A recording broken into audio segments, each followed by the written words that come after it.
Hello friends, मैं आज इस वीडियो में आप लोग का स्वागत करता हूं।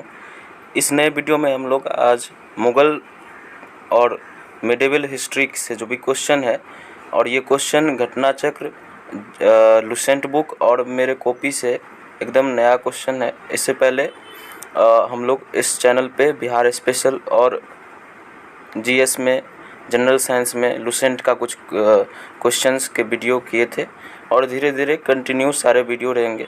तो जो भी इस चैनल पे नए हैं वो सबसे पहले इस चैनल को सब्सक्राइब करके बेल आइकन ज़रूर दबा दें और सारे वीडियो को ध्यान से देखें। फिर आज हम लोग इस वीडियो में आगे चलते हैं, और इसमें 20 क्वेश्चन है और ये काफ़ी इम्पोर्टेंट क्वेश्चन होगा, और यहाँ से कम 1 या 2 क्वेश्चन ज़रूर पूछे जाएंगे। चाहे आप बीपीएससी के छात्र हों या बीपीएससी के एग्ज़ाम देने वाले हों, बिहार एसएससी के देने वाले हों, बिहार एसआई के देने वाले हों, बिहार दरोगा के देने वाले हों, तो उस सब में से किसी में भी मिडिवल हिस्ट्री से क्वेश्चन ज़रूर ही रहता है। तो अब हम लोग शुरू करते हैं। सबसे पहला जो क्वेश्चन है हमारा वो है, भारत पर सबसे पहले मुस्लिम आक्रमण भारत के किस क्षेत्र में हुआ था? तो भारत पे सबसे पहले जो मुस्लिम आक्रमण हुआ था वो किस क्षेत्र में हुआ था? तो आंसर है दिल्ली में, जम्मू एंड कश्मीर में, अरब में एंड सिंध में। तो दोस्तों इसका जो आंसर होगा वो सिंध में होगा। ठीक है। दूसरा, भारत पर पहली बार किसने आक्रमण किया था? तो भारत पे सबसे पहला जो आक्रमण था वो किसने किया? तो मोहम्मद बिन तुगलक, मोहम्मद बिन कासिम, बुंदेल और मोहम्मद गौरी। तो इसका जो आंसर होगा वो क्या हो जाएगा? मोहम्मद बिन कासिम। ठीक है। अपना तीसरा क्वेश्चन जो है, कह रहा है कि अरबों द्वारा सिंध विजय की चर्चा कहाँ से मिलती है? मतलब उसका सोर्स क्या है? अरबों द्वारा सिंध विजय कहाँ से मिलती है? तो इसका चर्चा जो है वो चचनामा बुक, जो एक फारसी ग्रंथ है, वो वहाँ से मिलता है। उसमें चचनामा में ये लिखा गया हुआ है कि अरबों द्वारा सिंधु विजय, ऐसा क्या, अरब द्वारा सिंध पे आक्रमण किया गया था और विजय हुआ था। तो ये सोर्स जो है वो चचनामा को हम लोग बोल सकते हैं कि चचनामा से प्राप्त हुआ था।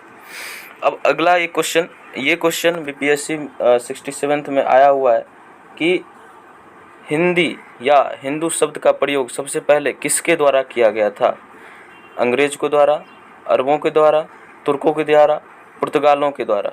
तो इसमें ये आंसर जो होगा, अरबों के द्वारा सबसे पहले हिंदी या हिंदू शब्द का प्रयोग किया गया था। दूसरा है, इस्लाम धर्म के संस्थापक किसे माना जाता है? मोहम्मद बिन कासिम, मोहम्मद बिन तुगलक, हज़रत मोहम्मद साहब या हज़रत अली। तो इसका आंसर क्या हो जाएगा? हज़रत मोहम्मद साहब। ठीक है।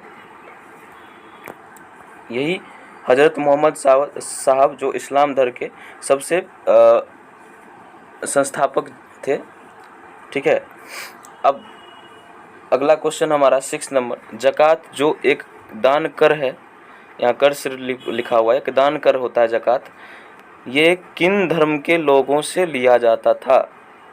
तो पहला ऑप्शन है गैर इस्लाम धर्म से, गैर इस्लाम के जो लोग होंगे उनसे, इस्लाम धर्म के मानने वाले लोगों से, दोनों से या दोनों में से किन्हीं से नहीं।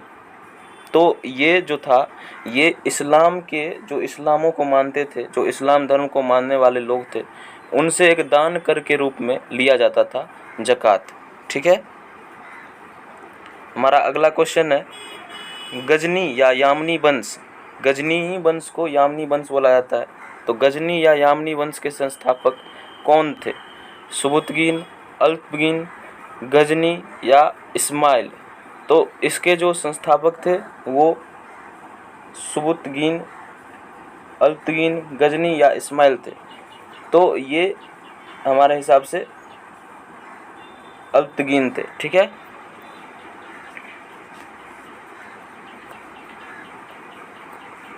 अब अगला क्वेश्चन, भारत पर पहला तुर्क आक्रमण किसने किया था? भारत पर पहला तुर्क आक्रमण किसने किया था? गजनी ने, अल्पगीन ने, सुबुतगीन ने इस्माइल ने। तो सबसे पहला जो तुर्क आक्रमण था वो सुबुतगिन ने किया था। ठीक है। किसके अनुसार गजनी ने भारत पर 17 बार आक्रमण किया? तो किसके अनुसार मतलब कौन ऐसे थे जिनके अनुसार, ये जो ऑप्शन में नाम है तो उनके हिसाब से किनके द्वारा ये कहा गया था कि जो गजनी है ना वो भारत पे, या गजनबी जो है वो भारत पे 17 बार आक्रमण किए थे? पहला ऑप्शन है sir Thomas Henry, sir Henry Elliot, sir Henry Ismail, और इनमें से कोई नहीं। तो इसका जो आंसर होगा वो हो जाएगा sir Henry Elliot. Sir Henry Elliot के द्वारा जो गजनबी थे वो 17 बार आक्रमण किए थे। ठीक है। तो हमारा इंडिया इतना बार इनके द्वारा लूटा गया था। ठीक है। तब तो इंडिया को सोने की चिड़िया बोला जाता था। अब देखो अगला क्वेश्चन क्या है, गजनबी के भारत पर आक्रमण का क्या उद्देश्य था? तो ये क्वेश्चन यूपीएससी में पूछा गया था कि गजनबी जो भारत पे आक्रमण 17 बार किया तो वो क्या करना चाहता था? क्या क्षेत्र विस्तार करना चाहता था, या सिर्फ धन लूटना या साम्राज्य मजबूत करना था उसको, या लोगों को डराना या शासन करना था? तो इसका सिर्फ और सिर्फ धन लूटना और अपने साम्राज्य को, जो उनका साम्राज्य पहले से था उसको मजबूत करना था, ना तो क्षेत्र विस्तार करना था, ना तो शासन करना था। ठीक है। तो इसमें से कोई नहीं था। फिर है 11th क्वेश्चन, निम्नलिखित में से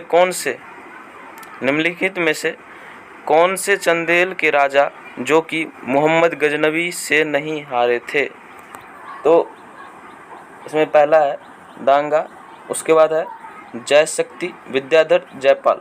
तो राजा विद्याधर जो थे वो चंदेल के राजा थे, और वो मोहम्मद गौरी जो उस पर आक्रमण किया था ना तो वो सफल नहीं रहा था, वो सफलता प्राप्त नहीं कर पाया और वहाँ से उनको हार की सामना करना पड़ा। तो ये क्वेश्चन यूपीपीसीएस में पूछा गया था। मैं पहले ही बता चुका हूँ कि घटना चक्र, लुसेंट और मेरे नोट से ये क्वेश्चन हम खुद डिजाइन किए हुए हैं। ठीक है, अपने से। तो दोस्तों इसको एक बार अच्छे से देखिएगा। मोहम्मद गजनबी का मृत्यु कब हुआ था? क्वेश्चन नंबर 12, मोहम्मद गजनबी का मृत्यु कब हुआ? 1025, 1030, 1010, 1020। तो इसका जो आंसर होगा वो 1030।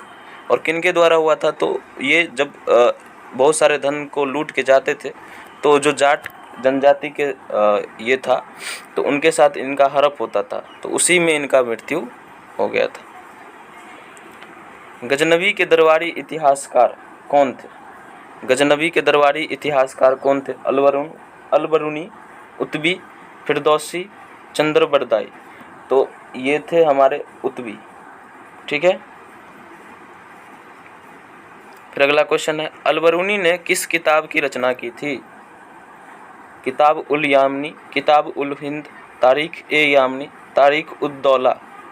तो दोस्तों इसका जो आंसर हो जाएगा वो हो जाएगा किताब उल हिंद। ठीक है। और ये दोनों जो है ये तो गजनबी को खलीफा के द्वारा पदवी मिला था, तारीख ए दामनी यामनी उद दौला। ठीक है। और ये इसका आंसर है। ठीक। अब हम लोग अगला क्वेश्चन, जो हमारा अगला क्वेश्चन है, गजनबी ने संस्कृत मुद्रा के साथ किस के सिक्के जारी किए थे? संस्कृत मुद्रा के साथ साथ किसके, मतलब किस एलिमेंट या किस एलिमेंट जो बोल सकते हो, किस धातु, मेटल धातु के साथ उस पर संस्कृत में लिखा हुआ जो सिक्का था वो चला था किनके समय में? तो गजनबी के समय में। तो वो था चांदी के। तो चांदी का सिक्का था और दूसरी तरफ संस्कृत में मुद्रा लेख उस पर लिखा हुआ था। तो संस्कृत का वैल्यू उस समय भी काफ़ी ज़्यादा था, इससे पता चल रहा है। कौन विद्वान 11वीं सदी में गजनबी के साथ भारत आया था? इब्न बतूता, अमीर खुसरो, फरिश्ता, अलबरूनी। तो गजनबी के साथ 11वीं सदी में अलबरूनी साहब आए थे। तो एक तो क्वेश्चन पूछता है कि अलबरूनी इंडिया कितने सदी में आया? तो 11वीं सदी में।